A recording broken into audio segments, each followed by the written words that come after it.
señor general Jaime Ruiz Barrera, señoras y señores oficiales, estimado y admirado Carlos Olmos, Ricardo, muchas gracias por la invitación.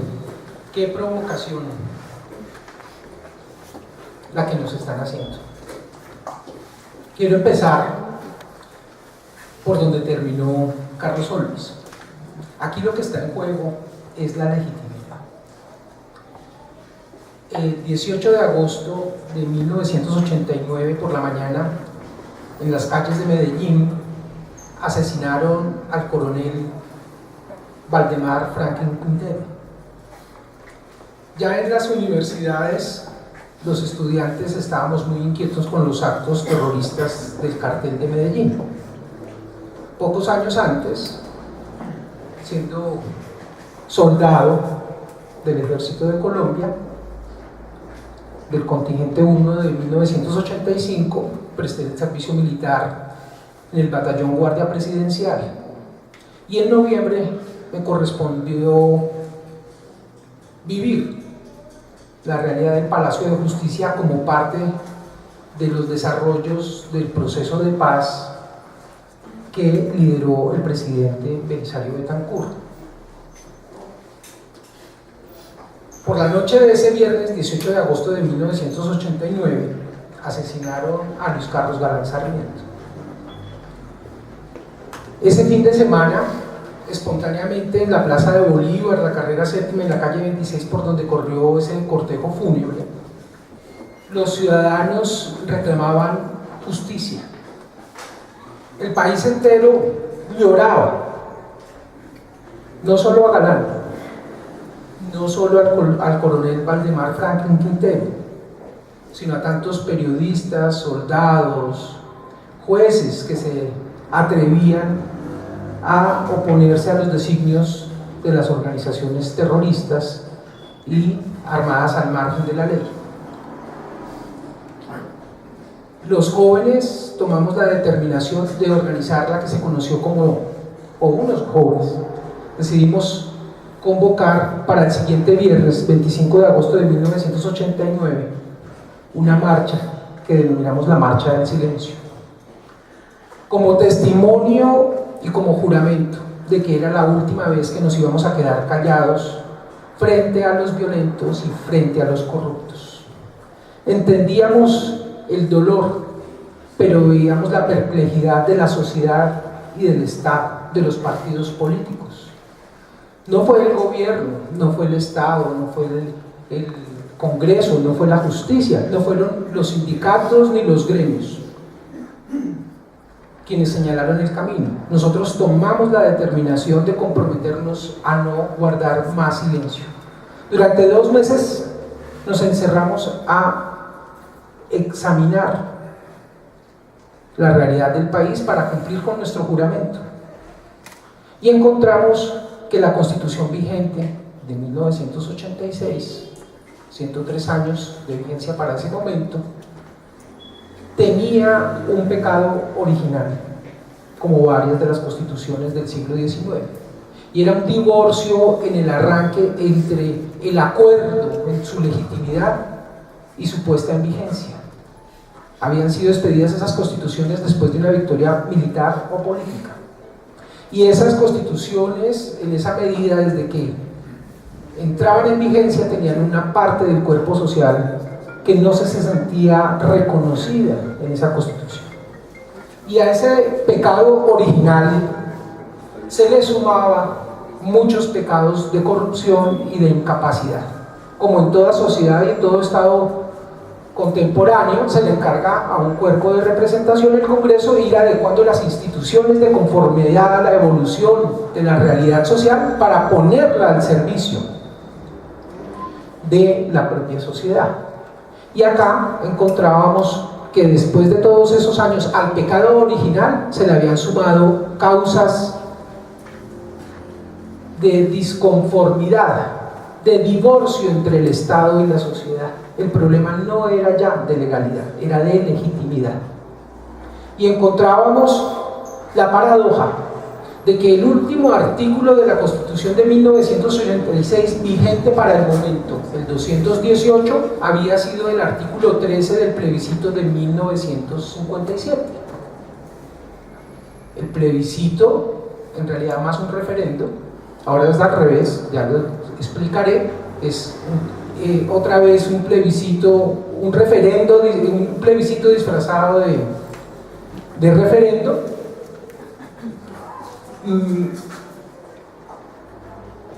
Estableció que solamente los congresistas podían tocar la Constitución y el sistema estaba bloqueado porque el propio texto más las interpretaciones de la Corte Suprema de Justicia, no existía la Corte Constitucional, establecían que el soberano, el pueblo, directamente había renunciado a su soberanía, había ejercido la soberanía y había botado las llaves al mar y se la habían entregado al Congreso de la República.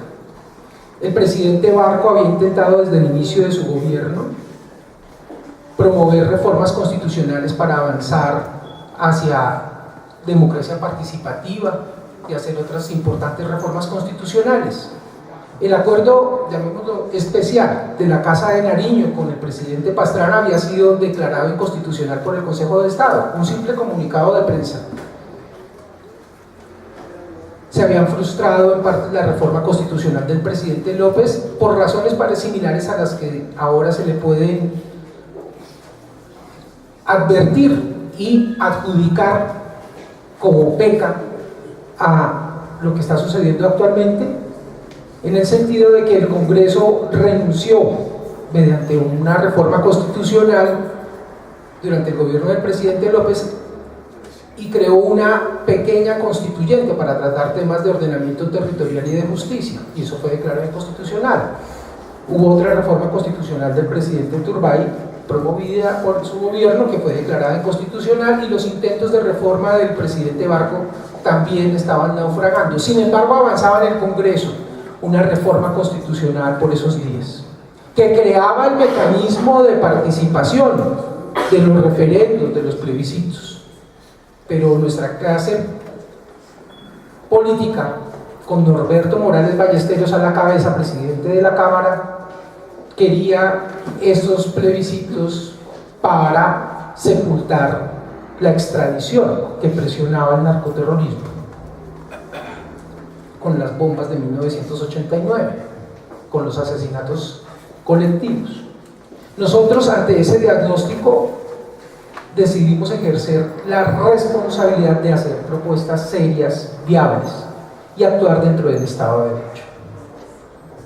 Estudiamos esa historia política y jurídica y encontramos que una sentencia del 9 de junio de 1987 reconocía en principio un poder soberano al pueblo, no solamente al Congreso como en la práctica se había hecho hasta ese momento.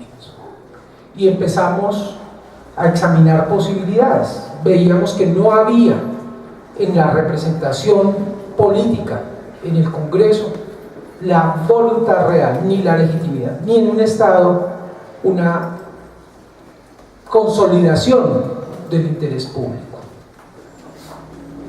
Y tomamos la determinación de crear un cuerpo distinto al Congreso para hacer un nuevo acuerdo. En principio, lo sustancial para nosotros no era simplemente cambiar unos contenidos, que desde luego los fuimos acordando. Lo sustancial para nosotros era tener por primera vez en la historia de Colombia una constitución que hablara con la voz de todos, que no correspondiera a la ficción jurídica y política de que las normas son vigentes y es digno someterse a sus designios, a sus mandatos, porque una expresión de voluntad general, de interés general, nos conviene a todos. Decidimos llevar a cabo en la realidad esa ficción jurídica y asumimos nuestro poder como ciudadanos, como soberanos, y nos dimos a la tarea de construir un mandato político tan contundente que tuviera efectos jurídicos. De esa manera, el 22 de octubre de 1989 publicamos en El Tiempo un aviso. Hicimos una vaca de 400.000 pesos, la otra mitad nos las condonó el subdirector del Tiempo, Juan Manuel Santos. Y allí empezamos a recoger firmas para ordenarle al Estado, por conducto del presidente, en ese caso Virgilio Barco Vargas, que dispusieran lo necesario para un plebiscito ya formal, donde el pueblo soberano tomara la determinación de convocar o no a una Asamblea Nacional Constituyente. Por eso nuestra estrategia política y jurídica originalmente no se llamó la séptima papeleta, sino el plebiscito para el plebiscito. Y si fuera completo, era plebiscito para la constituyente.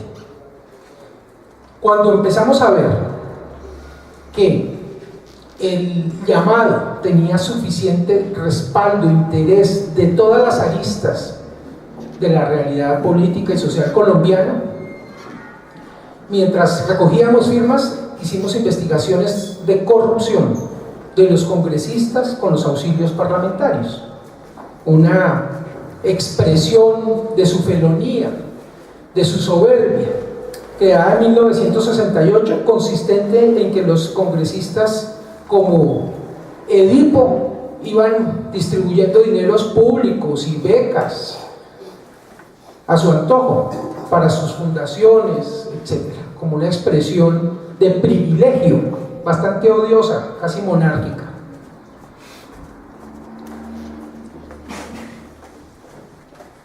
Seguimos recogiendo firmas durante 1989, avanzaba la reforma en el Congreso, cuando en diciembre se hizo ostensible la voluntad corrupta de los congresistas para aprobar la reforma con la finalidad de estrenar los mecanismos de participación para presionar al pueblo en medio de ese narcoterrorismo a sepultar la extradición. El gobierno del presidente Barco tomó la determinación de hundir su propio proyecto por el que había luchado durante todo su gobierno, antes de someter al pueblo a un pronunciamiento popular en esas condiciones que no serían expresión de libertad, sino de sometimiento. Cambiamos entonces la estrategia de la recolección de firmas por la de incluir una papeleta, no existían los tarjetones, adicional el día de las elecciones, el 11 de marzo, y un periodista del Tiempo le puso la séptima papeleta, Sergio Ocampo Madrid. Era la séptima porque ese día se elegían concejales, diputados, alcaldes, representantes a la Cámara y senadores. Y había consulta popular liberal. Y por eso a la séptima papeleta se le denominó así. En los días previos, lástima que no esté aquí el doctor Álvaro Leiva Durán, al 11 de marzo él fue a buscarnos a la Facultad de Jurisprudencia del Colegio Mayor de Nuestra Señora del Rosario y habló con Camilo Ospina Bernal, el vicedecano, que nos había apoyado, al igual que Roberto Arias Pérez, que desde los días previos a la Marcha del Silencio dijo: en el Rosario ustedes son la universidad, cuenten con el apoyo, actúen responsablemente. Y nos propuso ir al Caguán, ir a Casa Verde. Alcanzamos a suministrar los datos, a hacer diligencias previas, y yo tomé la determinación de no ir finalmente a Casa Verde antes del pronunciamiento popular al que estábamos convocando. Por una parte, porque consideraba que la ciudadanía se podía asustar de ver a unos imberbes tratando con tiro fijo, y porque aunque nosotros estábamos efectivamente deseando que toda la realidad nacional contara con interlocutores válidos para la construcción de un nuevo acuerdo constitucional plasmado en una Asamblea Nacional Constituyente de elección popular, no queríamos darle el privilegio ni la primicia, ni hacer depender nuestra propuesta exclusivamente de la voluntad de los violentos. Entonces cancelamos ese viaje. El 11 de marzo de 1990 el pueblo soberano de Colombia, sus ciudadanos, en medio del tableteo de las ametralladoras y de las bombas del narcoterrorismo y de los miles de millones de pesos de ese negocio de uno y otro lado y de la corrupción e incapacidad de la clase dirigente, hizo una revolución pacífica y con ese acto político soberano de constituyente primario ordenó al Estado generar un segundo plebiscito ya formal, una segunda consulta al pueblo para que se tomara allí la determinación de convocar o no una Asamblea Nacional Constituyente. 2 millones de votos que no fueron escrutados a pesar de las gestiones que hicimos para que ello fuera así. Nosotros hicimos nuestra propia contabilidad. También descartamos la propuesta del expresidente Alfonso López Michelsen, quien nos dijo que aplazáramos la convocatoria del 11 de marzo para el día de las elecciones presidenciales, lo cual hubiera frustrado nuestra intención, porque hubiera quedado simplemente como un mandato histórico. Nosotros teníamos que hacer los 2 momentos para poder lograr efectivamente la Asamblea Nacional Constituyente, no como la ruptura dentro del hilo constitucional, pero sí como la creación de una nueva constitución de esas características. Y una vez obtuvimos los 2 millones de votos, empezamos a hacer gestiones para que los candidatos presidenciales, César Gaviria, Álvaro Gómez Hurtado, Rodrigo Lloreda Caicedo y Carlos Pizarro León Gómez, tuvieran un mínimo común denominador de acuerdos de ese proceso constituyente para respaldar al gobierno del presidente Barco en la expedición de un decreto de estado de sitio que hiciera realidad el mandato del constituyente primario expresado a través de la 7ª papeleta. Después de varios diálogos, un día el candidato César Gaviria nos dijo: ya no más razones, ahora con un acuerdo escrito. Y un miércoles por la noche recogimos la primera firma de los candidatos. Carlos Pizarro, al otro día por la mañana lo asesinaron en un avión. De todas maneras persistimos, logramos un acuerdo y el 3 de mayo de 1990 el decreto de estado de sitio, que permitía, no que convocaba, sino que permitía al pueblo, como lo había ordenado la ciudadanía, de decidir si convocaba o no una Asamblea Nacional Constituyente, fue expedido y la Corte Suprema de Justicia lo examinó y nosotros le agregamos unos argumentos, coadyuvamos la defensa de la constitucionalidad de ese decreto de estado de sitio, el decreto 927 del 3 de mayo. Una conversación con Jacobo Arenas desde las oficinas de la Presidencia de la República, del doctor Rafael Pardo, consejero presidencial del presidente Barco. Nos comunicamos con Jacobo Arenas, segundo al mando de las FARC, y él nos dijo que claro, que ellos irían a una constituyente, que durante muchos años ellos soñaban con poder hacer parte de una Asamblea Nacional Constituyente que rompiera ese hilo de exclusión original y aumentado en parte por el Frente Nacional de 1957. Nosotros llevamos esas declaraciones a la Corte Suprema de Justicia y al ministro de Gobierno, el doctor Horacio Serpa, para demostrar que ese decreto de estado de sitio, al permitirle al pueblo tomar esa determinación, sí tenía una conexión con el tema de orden público y con ello se probaba, digamos, la constitucionalidad de ese decreto. Salió la sentencia de la Corte Constitucional y el 27 de mayo, este sábado, se van a cumplir 16 años de 1997, 27 años, se votó por el 90% de los ciudadanos sí a la Asamblea Nacional Constituyente. Entonces hubo acto constituyente original, decreto que hace caso y desarrolla esa voluntad, sentencia de la Corte Constitucional, pronunciamiento de las FARC, y un 90% por el sí, por la Asamblea Nacional Constituyente. Voy a acelerar el camino. asume la presidencia el presidente Gaviria, continúa desarrollando los acuerdos, expide un nuevo decreto que también se somete a la consideración de la Corte Suprema de Justicia, quien lo encuentra constitucional y, como ya lo expuso mi querido Carlos Olmes, lo halló constitucional con una particularidad, fue que eliminó el temario, que en la práctica era casi toda la Constitución, y dijo que no tenía límites en el temario.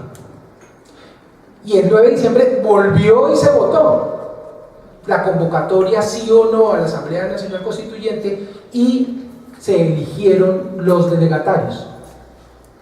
Se superó la etapa incluso de una constituyente corporativa, la primera vez que se usaron tarjetones para la integración de un cuerpo, la primera vez que hubo un cuerpo nacional para reformar la Constitución especialmente elegido para ella, y además en circunscripción nacional, y una lucidez que generó un equilibrio de fuerzas tal que tuvo que haber 3 copresidentes.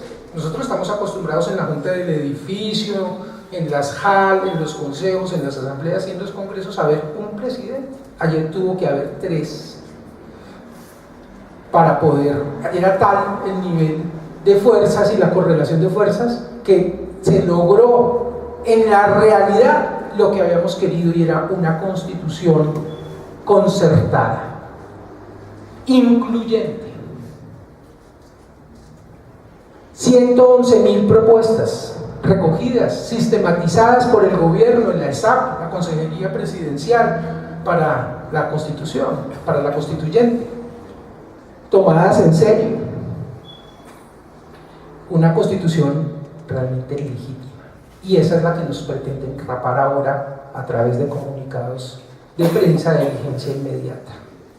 Aquí no es un tema exclusivamente jurídico, no es exclusivamente político. Las dos caras de la misma moneda son la política y el derecho, y tratándose de derecho constitucional, más muy difícil ver dónde termina la política y dónde empieza el derecho, pero lo que nos estamos jugando es la legitimidad de nuestras instituciones. Una constitución que le dio ejemplo al mundo, no solo frente a nosotros mismos, en medio de los ríos de dinero, de tanto plomo y de tanta plata, que hace realmente una gesta cívica en un país tan violento. Y ahora esas FARC que no quisieron venir, porque no acudieron a la constituyente como se lo propuso el propio gobierno ya del presidente Gaviria. El 9 de diciembre se bombardeó Casa Verde para decirle que era en serio, que estaban invitados a la constituyente, pero es que ellos habían pedido la mitad de los escaños. Ellos han querido ser constituyentes pero sin representación. Si se dice que no hay impuestos sin representación, pero puede haber constituciones sin representación. ¿A quién representan acaso las FARC? Esto no es Irlanda, católicos contra protestantes, esto no es Sudáfrica, de negros contra blancos, incluso no es Colombia, de liberales contra conservadores. Aquí sí se necesita que tengamos una constitución legítima y no nos la vamos a dejar raponear.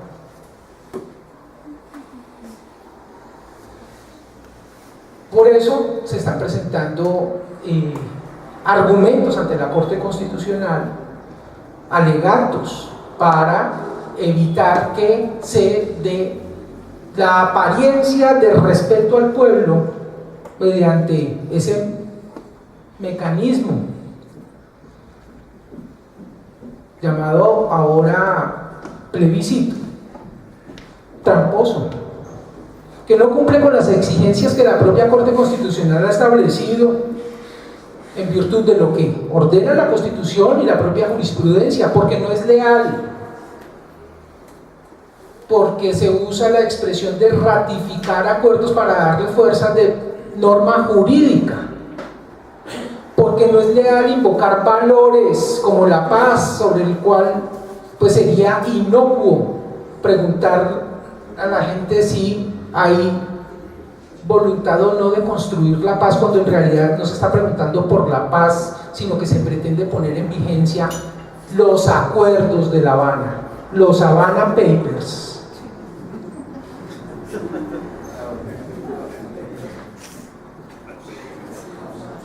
Y ahora, paradójicamente, las FARC, que se sublevaron por la exclusión del Frente Nacional, tienen un canapé en La Habana. Republicanos no, pero canapé.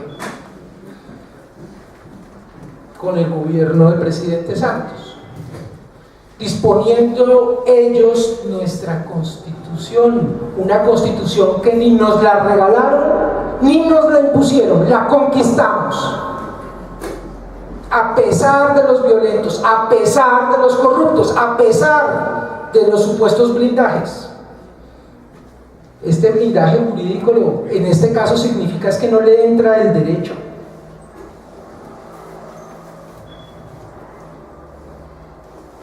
Un asunto es la creatividad y otra es la marrullería. Nos quieren rapar la Constitución. Aquí vamos de tumbo en tumbo hasta el catatumbo, para recordar además por lo que está pasando Salud Hernández. Primero, que una ley para aprobar que se votaran referendos el mismo día de las elecciones, ya tramposo, se aprobó.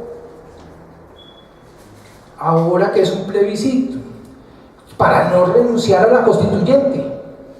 Digo, para que renunciaran a la constituyente, pero en realidad la constituyente está sesionando. Lástima que no esté aquí el constituyente Álvaro Leiva, constituyente 2016, sin elección, sin representación.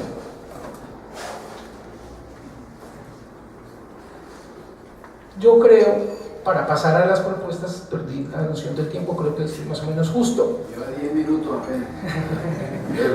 5 minutos. Que 4. vamos a estar más bien abocados a pedir no solo que opere la Carta Democrática Interamericana de la OEA en Venezuela, sino también en Colombia. Y creo que habría que activar un seguro que ya nos funcionó hace 4 años. Ustedes recordarán el acto legislativo de reforma a la justicia. Otro intento, el peor de los intentos de reforma constitucional, después de 1991.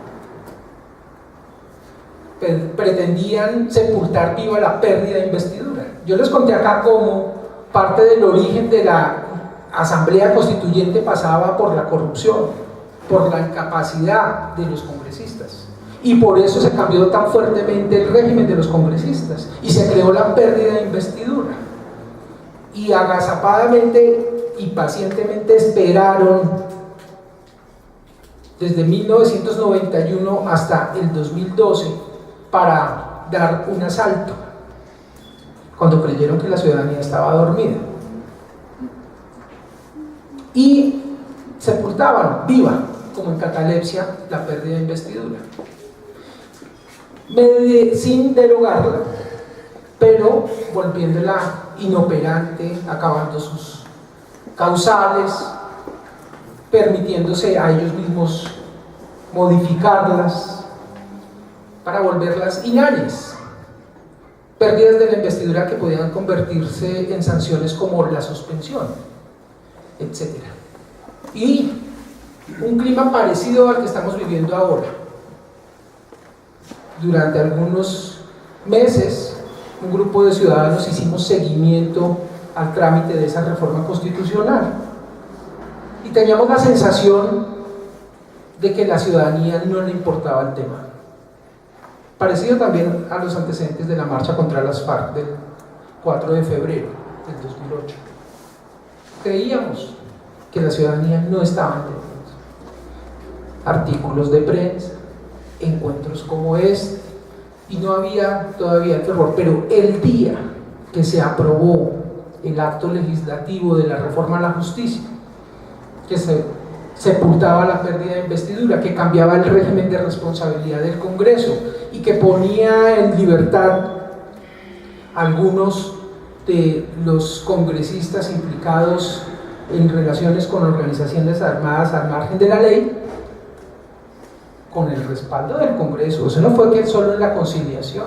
Nosotros fuimos a la Comisión Primera de Cámara, a la Comisión Primera de Senado, a los de la segunda vuelta. Les advertimos que estaban fraguando un golpe de retroceso.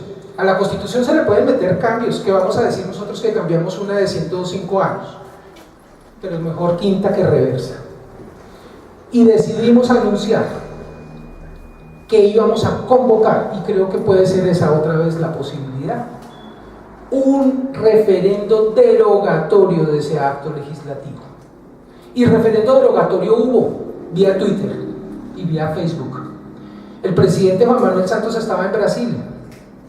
Cuando le pasaron un informe de más de 50 páginas, cuando llevaba casi 3 días de tendencia en Twitter la iniciativa de revocatoria la iniciativa ciudadana de derogar en las urnas esa reforma constitucional que era en realidad de justicia, que en realidad era una reforma y una contrarreforma política, tomó un avión y ese jueves a la medianoche anunció que el presidente de la Cámara y otra gente a última hora no sabía qué había pasado y empezaron a sepultar de mala manera esa reforma constitucional.